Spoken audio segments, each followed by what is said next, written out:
a dédicacé presque les musiciens c'était vraiment très bien, mais sauf Fali pour pas avoir des Toyoka qui attend qui comme été. Moi ça m'a fait ça l'acoustique a dédicacé Batutu.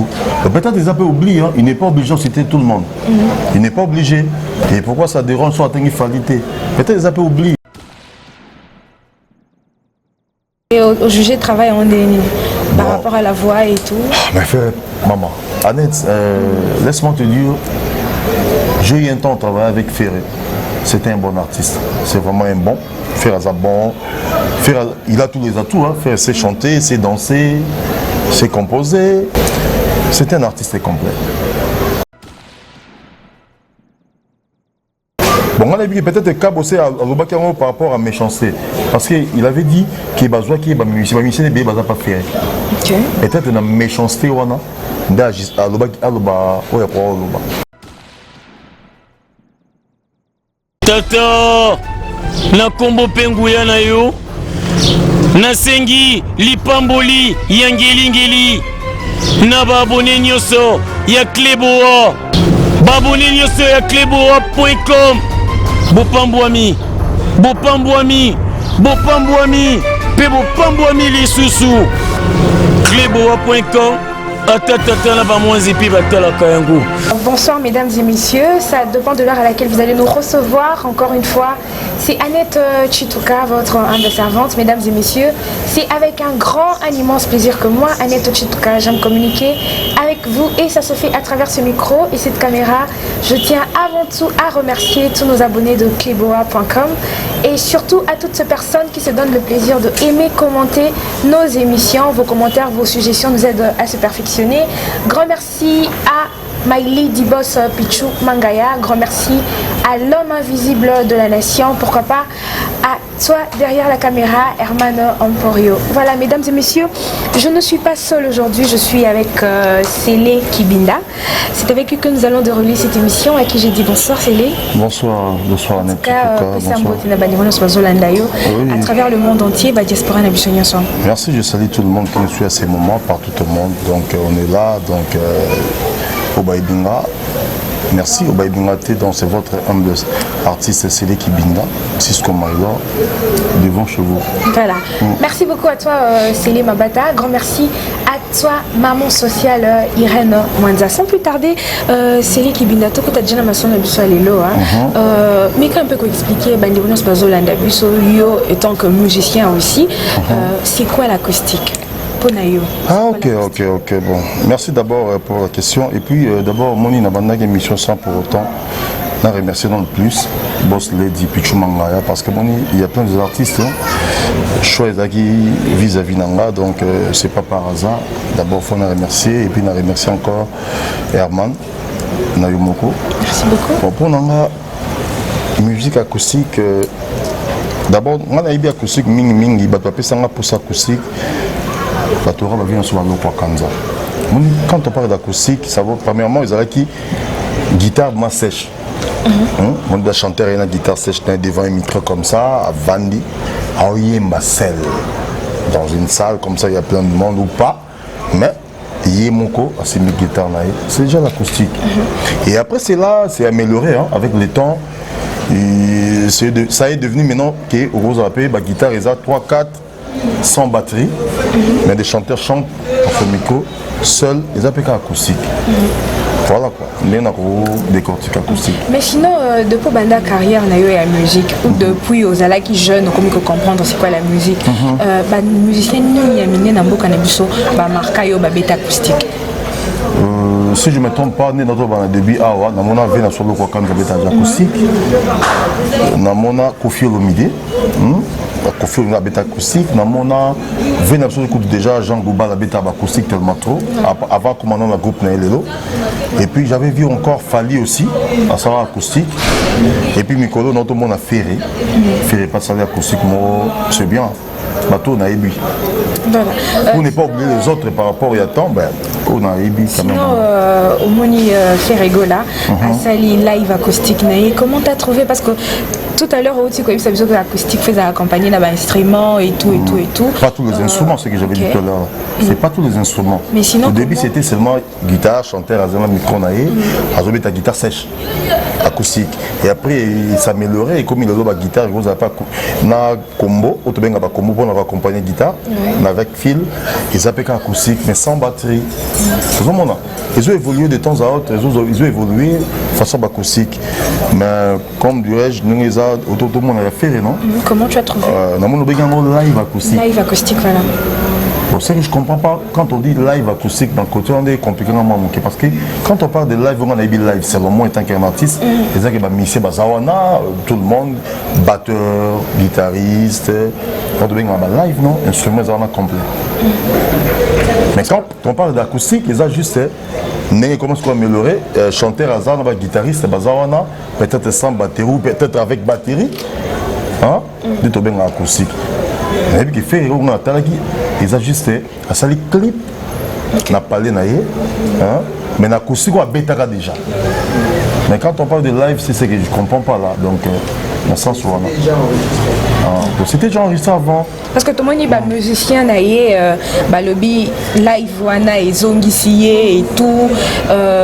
Tout le monde est na live à dédicacer presque musicien c'était vraiment très bien, mais sauf Fally pour pas wana toyoka qui attend qui combo na été. D'abord merci ceux qui moi ça m'a fait au salle acoustique na à dédicacer tout.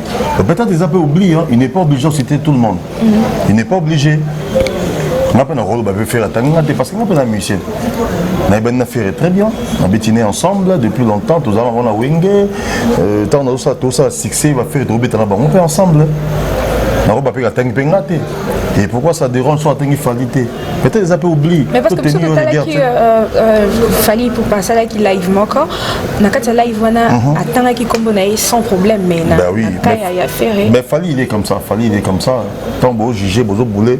Fallait avoir un problème là, quiconque quelqu'un, fallait avoir la façon on a été dans autre défendre de qualité, mais tu vois maintenant des questions tu es pas dans tout le monde faire à citer bah monsieur tout matin il qualité. Avec bien que non, peut-être ils ont oublié pour ne pas glisser dans la polémique. Mais Fally sur attendre qui bravo, c'est qu'il le reconnaissant, c'est normal. Mais toi bah tu faire pas ça qui répond à qualité, il n'y a pas de divergence dans le côté on a. Peut-être qu'ils ont oublié tout est ni regardé. Peut-être entre Ferregola et Fally, il y a toujours la guerre. Bazar la guerre? C'est toi qui m'en prends. Mais tu sais, Bazar la guerre? Je ne suis pas au courant. Moi, les Ferré, artistes congolais, Fally, artistes congolais, sont tous des Congolais. Bah oui, je ne sais pas.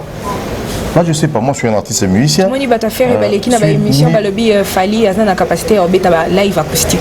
Tu sais, maintenant, mon Fally a acoustique. C'était à Paris, dans mon ango. La mona acoustique fallait à bêta, dans mon hyper ferré, tout ça, déjà, acoustique à ferré, du bosso, dans Talarango, dans les gars, on essaie dans les lango, clip nanda, on a peine à Talakango. Fallait pas la monnaie à bêta acoustique. On a bandé, on a bandé, qui fallait à bêta. Ah bon, peut-être, bon, ça peut battre, peut-être, bon, bah, t'as la raté. Parce que nous sommes au bout de la gata, qui, il y a ignoré, mais à mon a quitté. Mais il fallait bêta et puis faire pas auto bêta. C'est déjà bon et puis bravo l'artiste. Ça va. Et au jugé de travail par rapport à la voix et tout. Mais maman, Annette, laisse-moi te dire, j'ai eu un temps de travailler avec Ferré. C'était un bon artiste. C'est vraiment un bon. Ferré a bon. Il a tous les atouts. Hein. Ferré sait chanter, sait danser, sait composer. Et puis Aza bien entouré, j'espère. Donc c'est un artiste complet. Voilà, merci beaucoup. Grand merci à toi, mon vieux Chez Chilobo. Grand merci à toi, mon major Francis Koumou. Voilà, c'est les Tozo Kende. Dernièrement, Total qui a bossé à l'école qui émission encore, dans la chaîne Nabusso Yakin Awa. Et Athéna qui m'a propos encore, ils allaient qui vraiment choquant. À ça, la comparaison, il y a Fally Naferré. Au juge qui émission à Nanandé. J'avais suivi l'émission, c'était par rapport à 2F. Albagi 2F, F Moué Mati, F Moué Tigali. Bon. Ce que je peux dire, Kabossé aussi c'est mon frère. Parce que Bissou de Kabossé na Wenge. Parce qu'à l'époque, on attend une maison en Europe. Je sais que quand il fallait intégrer maison mère fait ou réussir non faut qu'il t'en a kin bah musicien bah on a kin de l'école on a héritier tu as kin héritier tu as bah musicien bah venir sur bah Rojani ou bah Merano tout ça qui n'a bah kin tequila biso to yamba bah kabosé na oui c'est aussi mon frère bon bah propos tenu par Yaye Moko bon je sais pas moi d'abord le on a l'ingara mingi za tout le batterie dans tout plutôt quoi kimia moi musique na biso l'autre ça un problème Moko. On a juste souvent que la musique nationale de Koyara a assez, tout soit des bandes va émerger. C'est par rapport à la guerre inutile. J'ai suivi l'émission. Bon, on a vu peut-être que Kabosé a l'obakaro par rapport à méchanceté. Parce qu'il avait dit qu'il y a besoin qu'il y ait des musiciens qui ne sont pas fiers. Peut-être la méchanceté,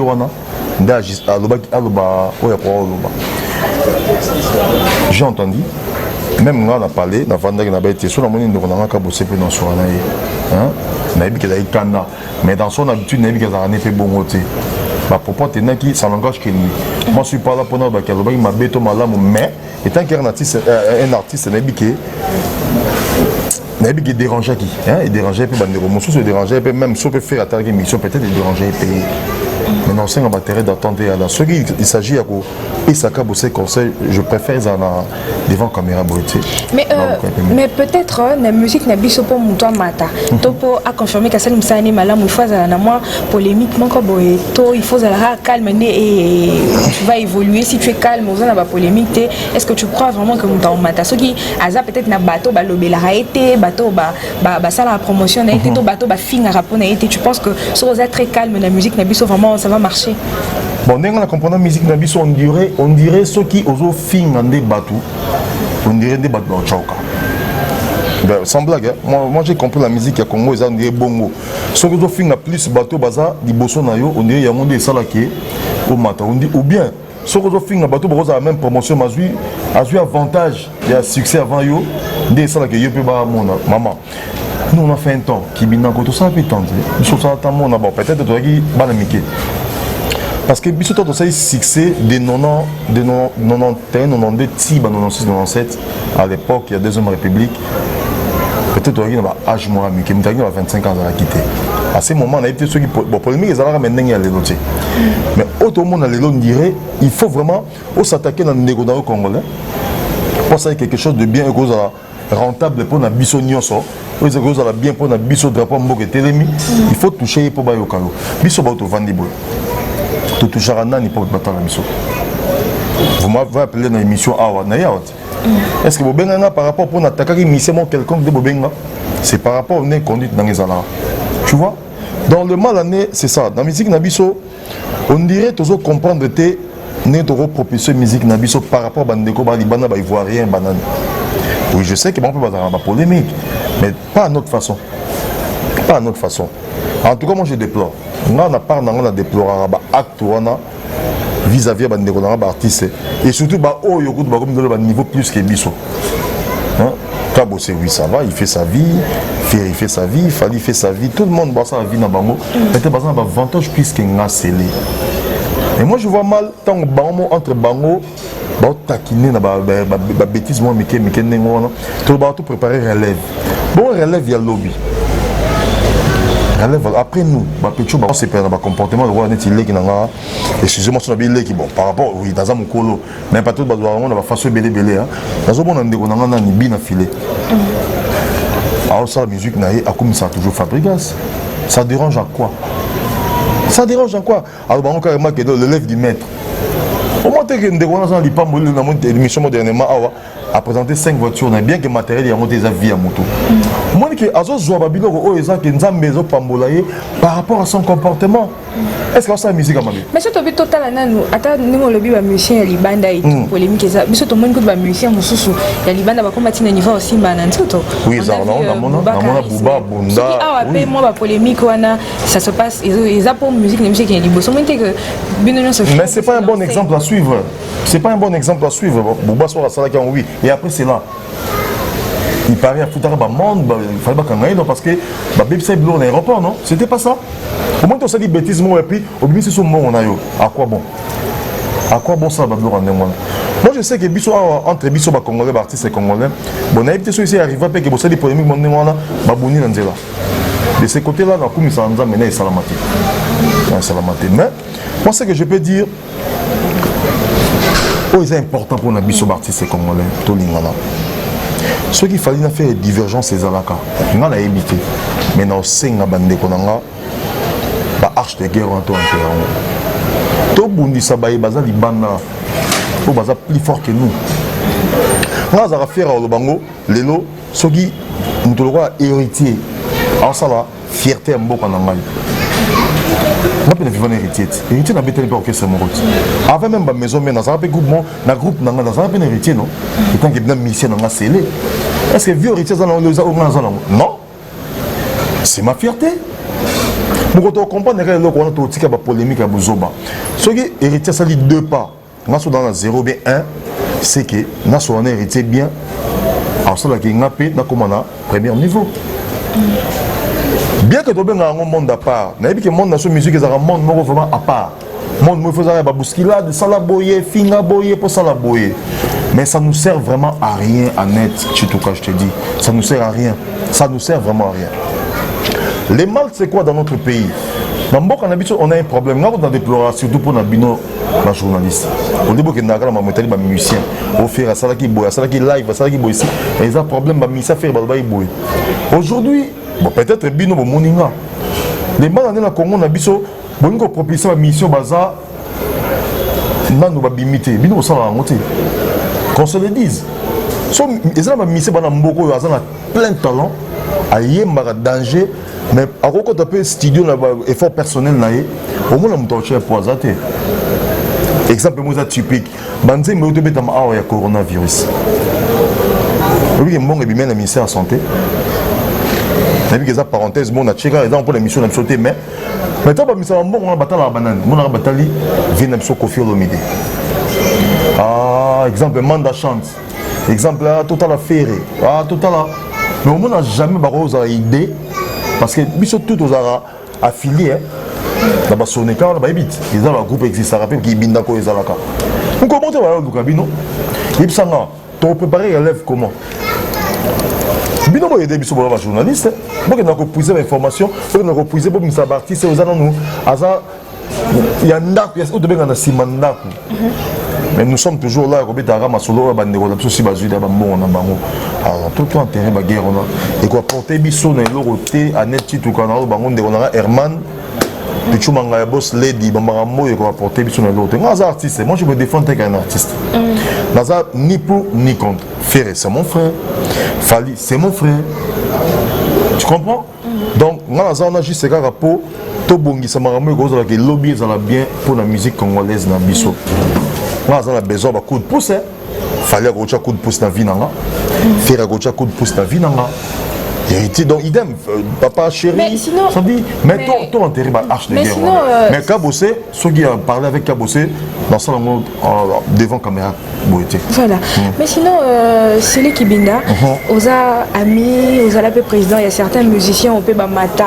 Pourquoi pas un jour, Yopé Oluka, au Saliata, moi, featuring avec un de musiciens, avec Ferrigola par exemple, ou soit Héritier, ou carrément Fali, parce que Azapé proche Nayo étant que musicien, pour nous ça là featuring na monté parce que le fait à on a 2 musiciens et ça là que en même temps Yopé Ozo bénéficier d'une certaine visibilité, Ozo TKP musique Nayo et tout quoi ni au ça là bilo quoi naté parce que tout le monde a plus au tikala na musique et en bonda qui tambo tu es un peu trop renfermé. Pendant que la musique, moi je dirais que la musique a vraiment évolué, l'autre zo mona bazo bengango musique world, afrobeat et zali, ba musique il y a plein de trucs que c'est aussi à côté comme Meka à Tikina Nwambonda Muki. Je sais pas si ça marche avec Ferré par exemple rumba, tu fais la rumba avec Ferré. Si ça marche avec Héritier la rumba aussi, au Salina Héritier, le cas de Fali vous savez comment ils allaient, ça bouge pas tout ça tu fais avec Fali. Pourquoi c'est les à mes caractères, c'est les plus trop renfermés à Tikalara na mamba qui tambo conserver Kambunda Makasi. Mais il faut quand même essayer, on ne sait jamais. Merci pour la question, Annette Chituka, merci. En tout cas, je ne vais pas poser ma question. Là, ça me fait vraiment du bien. Moi, je suis un artiste, j'ai plein de talents. Mais la réalité, moi, je suis aussi babimi, qu'on se le dise. Vous avez un numéro de téléphone. Il y a aussi bah Samson Robin n'a pas boé pour y a aussi difficile. Il s'en a d'abord pendant le featuring dans le but qu'on a condamné faire au Falito héritier. Et ça peut la même chose Robin n'a boé aux a besoin pour ça faire featuring tant aux Robin n'a boé tant sur bureau d'Ayambi. Bureau Ayambi il sait que nos artistes étaient dans Bengaki. Tant que nous qu'on est artiste mais tant que bureau pas commissionner message. Les longs de niveau comment il est un peu difficile que Nanda qu'on ait 100 peut-être pour ça le rendez-vous mon boy Nanda qu'on roté mon apport de 9h à 15h peut-être sur ma mioté. Tu vois le mal hein au moment. Mais moi je le fais d'abord à part là fallait déjà proposer sur idée mon boy. En tout cas voilà si on a vraiment malin fallait proposer sur idée mon boy vraiment na idée na on n'a pas fallu une fois Nanda dans le baron chaque fois qu'on n'a pas tant que ami. J'avais un problème il y a qu'à régler. Il fallait décompter la situation. Il m'avait dit clairement, c'est mon frère. Bon, à part cela, tout ça, c'est mission. Au lieu de peut-être le problème, ils allaient au Moninga par rapport à la réalité. Tout ça n'est par rapport à Moussa Nabiso parce qu'il y a des gens qui sont là, pirage. Moi, je suis prêt, les lots, je suis paquet. Attends, moi, mon cœur dans l'angle. Pour ça, la force d'ensemble. De doyer, tout le monde avec les binons, il fallait envoyer Manabino. Mais ça n'a pas tenu. Ça n'a pas tenu par rapport à la qualité. Mais ça n'a pas tenu peut-être par rapport à moi qu'on a vu peut-être à ces pays-là, il a été tout ça là. Et donc on est moi là. Il s'en a condamné qualité. Moi j'ai tout en net nanga. Moi dans tout. J'ai mes amis, moi j'ai mes amis, j'ai mon ami Olivier Singalembi, Jimmy Benza et puis John Kanda Masso Baza peut-être la force ou comme c'est là un franc. Par exemple, il tout ça va featuring moi. Mais ma proposition les ali. Projet Zali, tout ça lango. Non mais kabande konanga, non mais kafali, non soit na ferré, non soit na héritier, non soit na tout le monde doit aider. Les arabes bangote, tout ça na ba déplique, tout ça na ba bina filet, tout ça na ba fabrigas, donc tout ça na ba des boca cappuccino, donc au moment opportun, eux ils savent tout ça alors on est moi. Vraiment tu as raison. Moi je suis pas enfermé, juste c'est quand ils a tout ça n'est pas manque mécène ou pour la marambango. Mais d'un autre côté, on fait quand même de l'effort et on sort dans le studio. Et après tout on est après confinement on est membres. Mais pour le featuring, je ferai un effort. Merci pour la reproche. Voilà, merci beaucoup Célé Kibinda. Tomoni Fali Poupa, David Monceau à l'Obaki que bientôt a lancé featuring entre Fali Poupa et héritier. Mais puis surtout que Fali Poupa et héritier qui est vraiment en guerre. Et aujourd'hui, oui, ils ont fait la paix. Autrement, on est bien, vraiment. Tant qu'on a une information, vraiment bien, vraiment bien. Le premier année, Fali a rankiné. Fali n'est pas rankiné. Je sais aussi que héritier n'est pas rankiné. Moi, la divergence par rapport à la fanatique Kaka. Fanatique Kaka. Moi, j'ai entendu Fali parler de héritier, non? Hein? J'ai entendu aussi héritier applaudir par rapport à l'événement Fali à Salaki. Voilà, c'est applaudir, c'est applaudir. David Monceau a travaillé avec Fali pendant un moment, hein, pendant un bon moment, de héritier. Je sais qu'il fallait pas au bout héritier pas au bout donc on a qu'à applaudir sur ça, mais ça absolument bien. Voilà, merci beaucoup Célé Kibinda. De façon j'ai pas vraiment l'habitude pour baby car c'est là un musicien et ça va tout souper bazui opportunité Orlando Kali. Bazoi pétant Orlando peut-être concert non moroté soit place là zoyemba. En tout cas pour faire plaisir à tous nos abonnés de cleboa.com, c'est les mécanismes que c'est ça va bateau bazolanda biso baza confiné toyebi que il y a beaucoup de familles qui ont perdu de proches, ça fait vraiment très mal parce que moi je me dis il y a des moments où bangi ça va perdre d'une personne proche de moi surtout pour la bateau bazon toringa. Voilà, pour faire plaisir à nos abonnés, à toutes les personnes au bazolanda biso en ce net moment, c'est les mécanismes que ça les la biso, je sais pas, une chanson de ton choix, il y a mouvement naïo, voilà, c'est plus ça va dire bazolanda biso. Ah ok.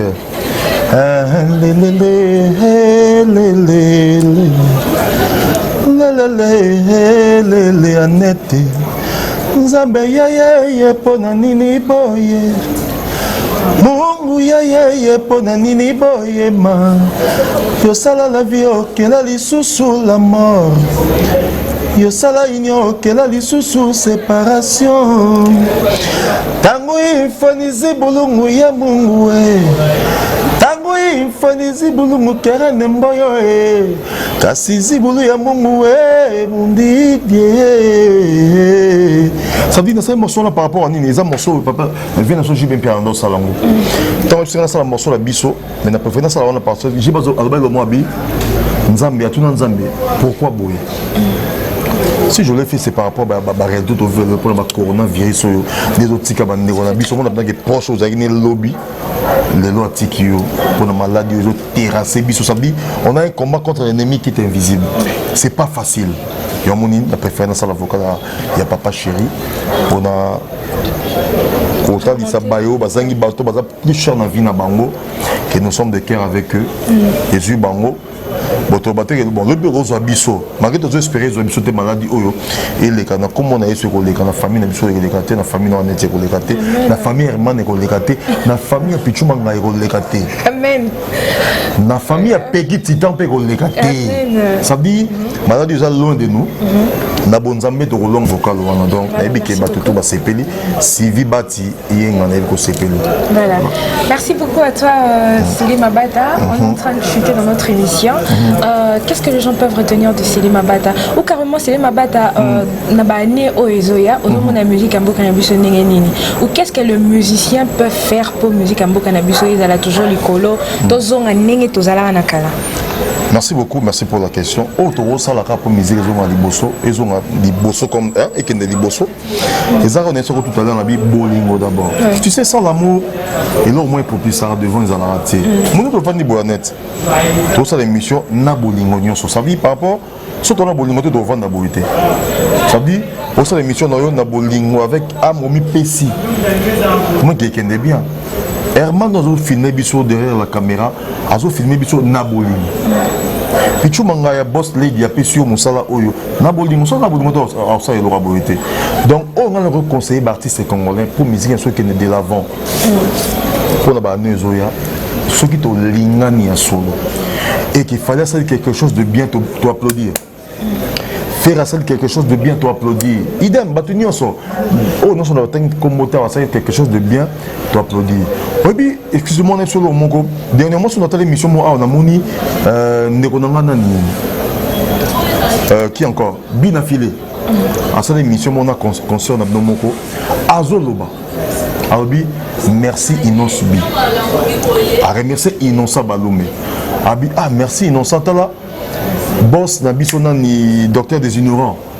Vieux Nabisona ni docteur des ignorants qui encore non. C'est comment encore Herman?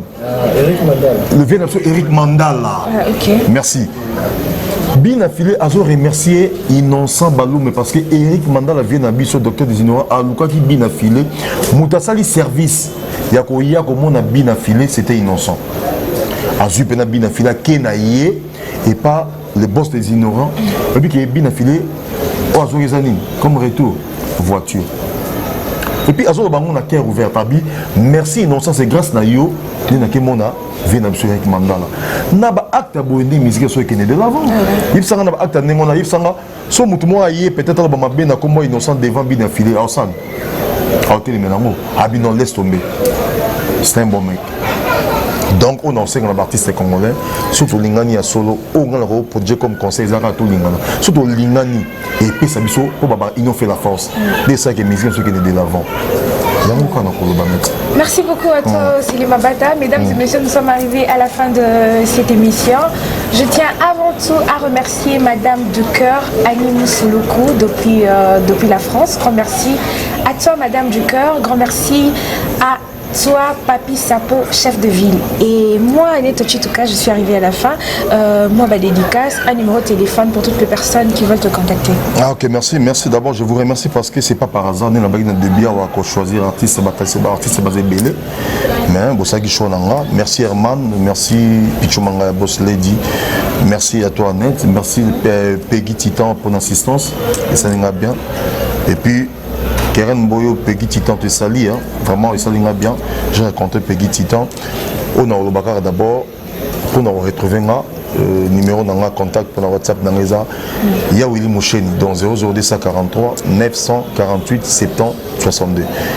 00243 948 70 62. La Pessimbote, particulièrement dans le Sénégal, na Monsa Larissa. Souka na commerçante à partir du Sénégal na Pessimbote belé. Na Pessimbote à partir du Canada na Massa na Douglas Kabambi. Ndeko ya Koko Kabambi na Pessimbote belé. Na Pessimbote na producteur nanga venanga artir tongo à partir du Canada. Na Yemoko Tyson Mbano, sécurité zalaka bien. Na Pessimbote na Sevi Bati na Italie yenga. Yodo montonanga depuis le temps. Les deux équipes émission Bambote belé belé té mingi to daki conscientiser na mambo sali. Mission ce qui est de l'avant. Na Pessimbote na venanga doli mona poto. Motema ya mama mina pesi sumbote na bandeko nanga nyonso za baza na poto venanga ti commande papa na lor. Pour qui comme on a été obtenu la guerre, autre ça une émission lelo, ceux qui te bêtis di bakubo limbisa, tout ça on a besoin de suggestion na bino, na ba reproche, surtout maman ça peut bien, vous remercier biso. Minga Roloba, Yangwana Zinedine Zidane Molicho, et puis je salue encore ma mère chérie à Botangapé, à élever dans Ajona Commune, et puis bisous à toi Randy à Lenzo, Keren Boyo, merci. Merci beaucoup à toi Célé Mabata, je suis arrivée à la fin de cette émission. Grand merci à toi Koumassé Nzambe à Norvège. Grand merci à tous nos abonnés de Cléboa.com. Grand merci à celui qui était derrière la caméra, Herman Emporio, Garçon Slim. Grand merci à My Lady Boss Pichouf Mangaya. Grand merci à l'homme invisible de la nation. Pourquoi pas à toi Irène Mwanda, maman sociale. Grand merci encore une fois à toutes ces personnes qui se donnent le plaisir de aimer, commenter nos émissions. Vos commentaires, vos suggestions nous aident à se perfectionner. Restez branchés sur Cléboa.com. Bye bye. Bye bye.